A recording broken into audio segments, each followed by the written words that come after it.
right, well, questions. Fred, defensively, looked like they were able to counter some of the three-point looks you got in the first half. I guess, what did you see from that end that allowed them to finish it? I thought their length in the paint bothered us. It took away some of our cutting. I thought early we curled, we got in there, we made some plays, we sprayed it out, and had some really good looks. Obviously, we got into a really good rhythm late in the half, and second half, we couldn't get those same looks. And I thought we had some good looks early, but listen, that team's playing as well as any in the country right now. That's 11 in a row, I think, for them. Give Illinois credit. They're playing really good basketball right now. To me, the game came down to our inability to finish off possessions, and they were really controlling tempo.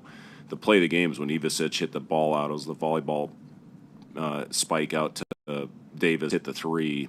I think we cut it to 1 at that point, and then they get it to 4. We miss a 3, and then Merkovich gets a 2 that forced into the timeout. And then I thought they controlled tempo pretty much the rest of the way. And again, a lot of that was offensive rebounds, having to defend an extra 15 seconds after they got it. And then, listen, Wagler's playing as a first-team All-American right now. They're just getting the ball in his hands and letting him go to work and ISO, and they've got shooting all around him. So, I don't think it had anything to do with our effort. I thought our guys played hard. I thought we did a really good job on the glass in the first half, but I just didn't quite see that same fire, passion going after the ball that we had in the first. What do you think allowed Wagler to keep going? Well, he's been doing it all year. I mean, he finds a way to get to the rim. He gets to the line. He got to the line 12 times. I thought, listen, Price had it going for us. They gotta let Price run. He's getting held. He's getting grabbed. Our offense, freedom of movement. I mean, that's got to be enforced. So I thought Price with his movement. We run I think a pretty aesthetically pleasing offense. But when you're being held, you can't run it. And so we're going to continue to try to do it and cut and with force and do everything we can. To get these guys open and free them up. But it's tough at times when you're out there. And listen, I give Rink a lot of credit for going out there and battling, being able to play 25 minutes. He played like he was in the ER till 3 in the morning. I mean, he's going to get his timing back. He's going to get his wind back. But, it was tough for him, but he battled. He battled his ass off, and he'll get it going again. There's no doubt in my mind. Coach, you just played back-to-back games against top 10 teams in the Big Ten. Is the league as good now as it's been during your time in Nebraska? Well, it's been pretty good since I've been here. I mean, that first year, I thought, besides us, the other, however many teams it was at that time, 14, the other 13 teams were pretty darn good. So, yes, to answer your question, when you look at what Michigan and their talent, Michigan State, Purdue, Illinois is as hot as anybody right now. Wisconsin is on fire. Iowa's playing great. I mean, there's a lot of teams that are playing really good basketball right now. USC, UCLA, I mean, Indiana's got it going. So, yes, I think the league is in a really good place, and top to bottom, you got to be ready to go every time you step on the floor. Coach, this is the second game in a row. There's a wide disparity in free throws.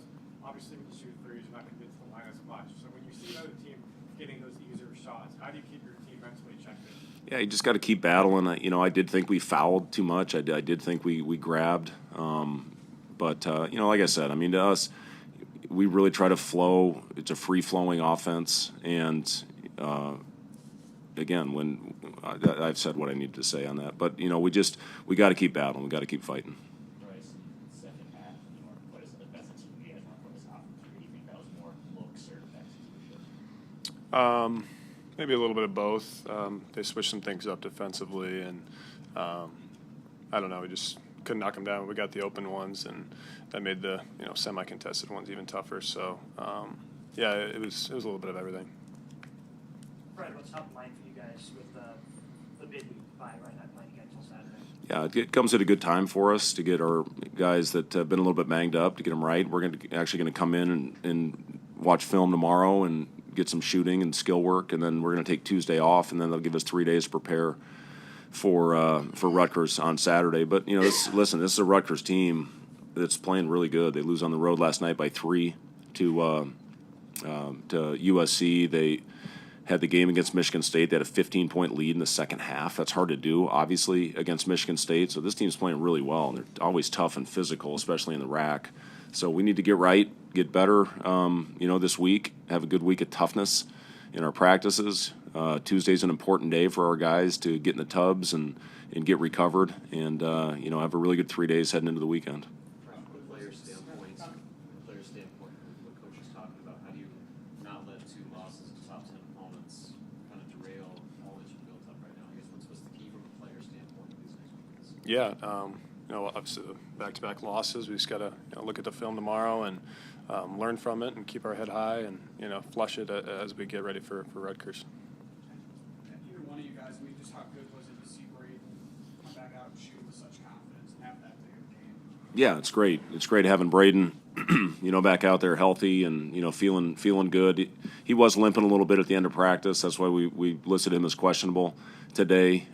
He felt pretty good in the shoot around. We anticipated him playing, but he was limping a little bit at the end of practice. But, he's a tough kid. Obviously, that thing when he sprained it was 14, everybody thought it was going to be 2 to 4 weeks, and here he is, whatever it is, 9 days out, back on the floor, out there fighting, battling, swinging. So I give Braden a lot of credit for going out there and playing the way he did and fighting the way he did that first game back.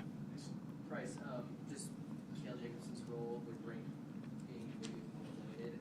How have you seen him and his impact just on the game lately in his last few? Yeah, he always stays so steady and really heady guard. He takes care of it really well, finds shooters in transition, and he's a very, very skilled guy, very smart player. Really fun playing with him, and we know what he can do, and he's coming in providing some really good minutes. So super proud of him, and got to keep going. Fred, you heard Illinois for 3 in the first half, but you ended up taking 10 more threes than you did in the game with Champaign. Is that a function of what you guys are wanting to do, or more what they were doing to protect the rim? Well, they protect the rim so well, and even I thought we had a couple in there, and all of a sudden they come out of nowhere to block the shot. We had a couple we rushed where we didn't play off 2 feet. That's what I thought we did a really good job of in Champaign. Is when we got into the paint, we played off 2 feet, and then we either sprayed it out or finished at the basket. Tonight we didn't do as good a job of that. I thought again, we talked about the length. Ivasic coming off the bench is second in the league in blocks behind Mara, and they're so long. And again, when you're not hitting the shots like we're in the second half, I think we were 5 for 24 inside the arc. It's hard to win a game when you do that. You make 15 threes, you should win that game. But their length bothered us in the paint, and that's the reason they went away with the win. Bryce, outside of the health stuff that Randy's going through, is there anything as players around him you guys can do to help just keep rhythm, quicker over the course of the game? Yeah, obviously that stuff comes in practice, and but just keeping him confident, being there for him as he's kind of getting back in the swing of things is big, and I have no doubt in my mind that he'll be back and stronger than ever. Thanks, guys.